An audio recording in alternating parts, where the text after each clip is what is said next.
welcome back. I'm wearing my rain boots because I was washing my BMW there. I'm back here with a short one, and I think I'm gonna test fit some wheels. So these Rivieras are the ones that came off of my brother's Gia, and I test fit them once before, but this is before he switched over the tires. So right now his fronts are the same as mine, which are 155/60s. And in the rear, I think they're 185/60s right there. So they should fit. I have pretty fat ones there, which are 205s. However, these I think are wider than the stock wheels because those are 4.5, and I think these are, I don't know, 5.5. I don't know. These ones are another set that I picked up, and I just haven't had time to even clean them or let alone put tires on them. So I'm not gonna deal with those right now. I kind of just wanted to get like a picture. Ignore those. So these are going to be the ones that I'm going to try out. So let's get to it. Before I put these away, I wanted to point something out, and maybe somebody who watches these videos might know. So apparently there's like an older version and a newer version. I have no idea what the differences are, but I did notice that the bore of this one is slightly smaller than this one here. This one measures out at about 2.5, and this one here is about 3.25. So if anybody there knows what the differences are between the two, do tell.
Good thing that door was there. Wow.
Here we go. We have both passenger sides installed.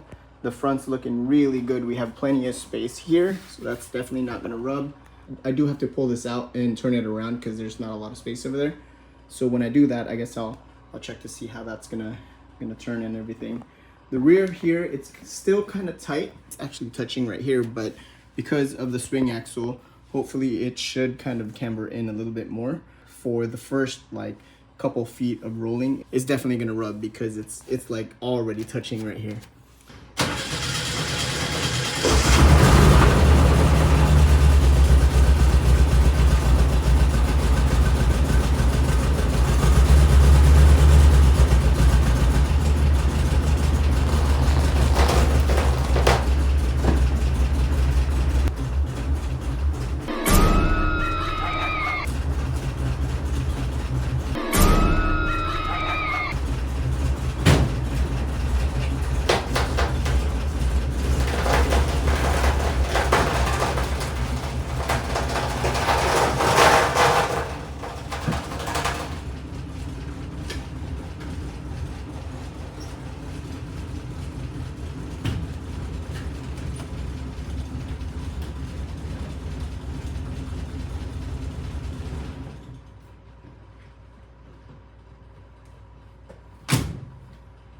Yeah, I'm not even gonna try the other side. So I first started backing out like a couple inches, and it was like a really, really loud like noise. It sounded like I was running over something, so I thought I had like some scrap metal underneath. But it turns out, because this is cambered so much here, instead of it touching at the top, it's rubbing really, really bad right here, and it's just gonna continue to eat away at that if I just keep driving. So unfortunately not, but man, it looks really good. Wow, man, I wish I could run these. I mean, those are 185s. I guess I could go skinnier, like 165 if I wanted to, but I don't know if that's gonna be enough. Yeah, dude, the lighting too. Wow. All right, I guess I'm just gonna drive this back in and put my stock wheels back on. I guess this was kind of just a test fit video anyways. This side, I didn't even get a chance to do it. I still have the stock ones here, but yeah, let's take a look at this other side again. Yeah, dude, I really like the amount of camber that the swing axle do. That's one of the main reasons I got a 67 for the swing axle.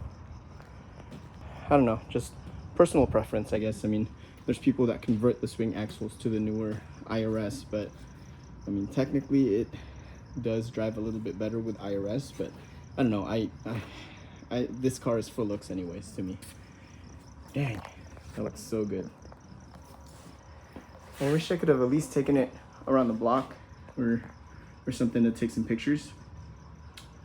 Yeah, if I drive it anymore, that's just gonna like explode back there.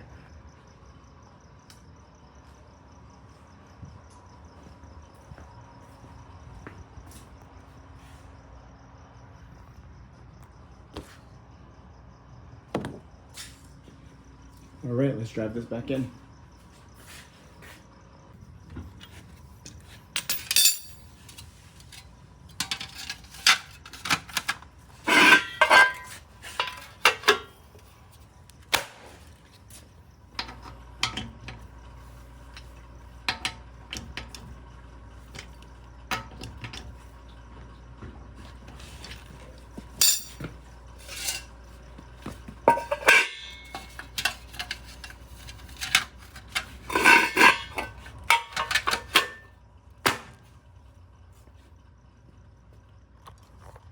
All right, back to square one. Told you it was gonna be a short one. Yeah, I guess I can't put those on, so yeah, just like nothing even happened. Thanks for watching, guys.